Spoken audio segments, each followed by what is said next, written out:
Nostalji Divan'dan herkese selamlar. Ben Deniz Berat. Bugün Bakugan'daki en güçlü 7 mekanik Bakugan'dan bahsediyor olacağız.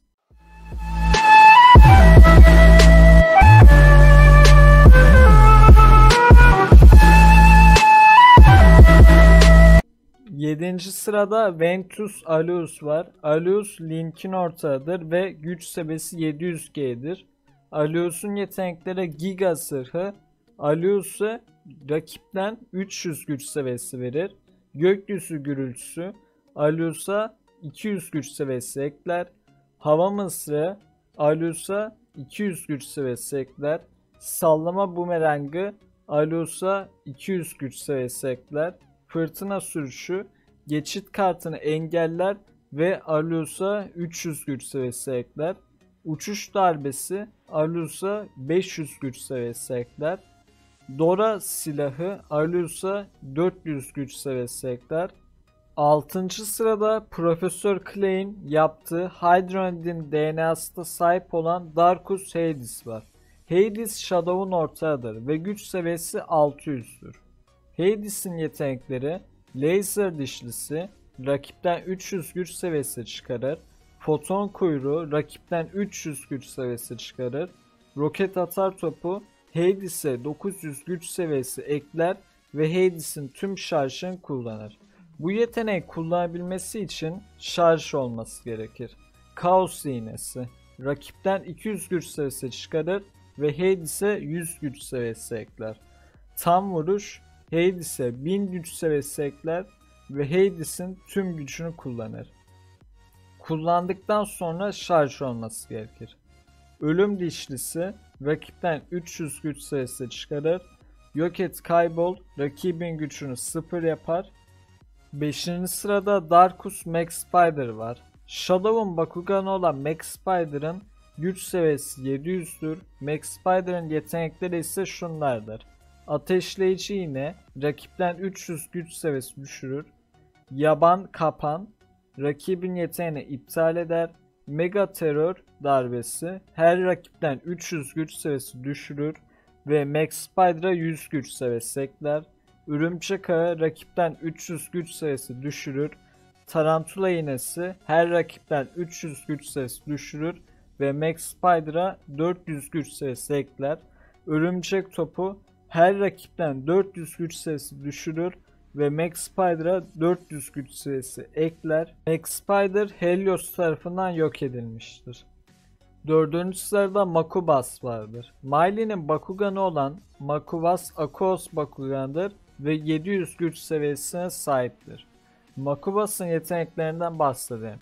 Optics, her rakipten Makubas'a 400 güç seviyesi aktarır.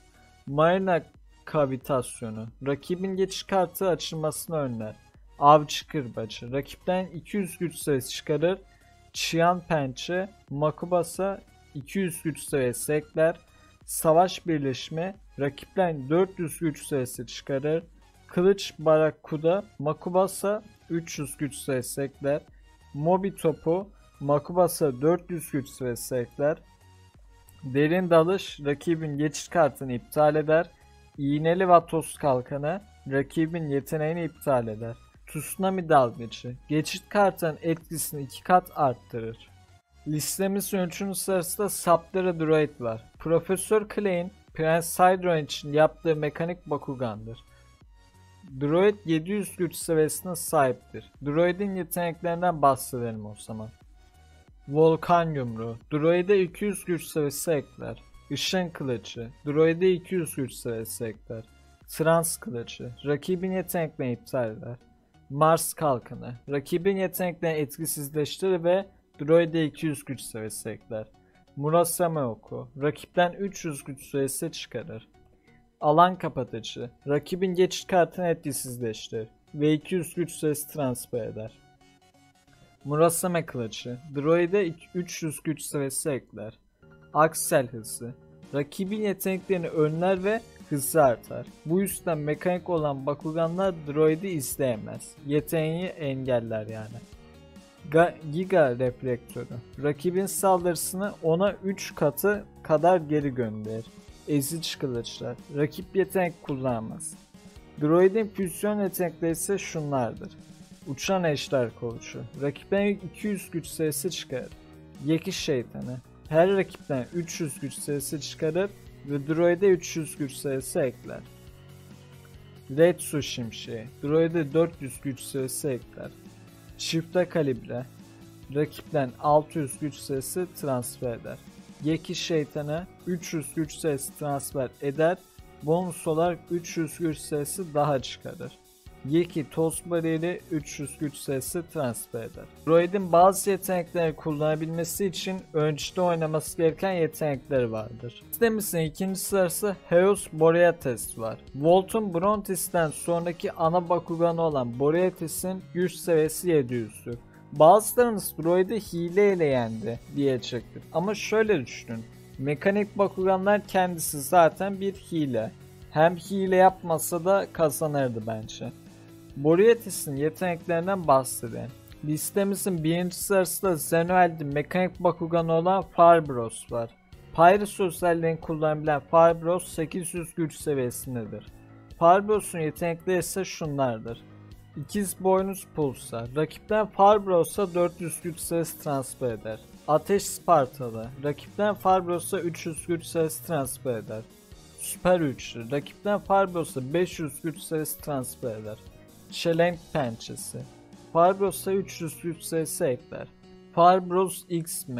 Firebros'a verilen tüm hasar onarır ve tüm kaybolan güç seviyelerini geri yükler.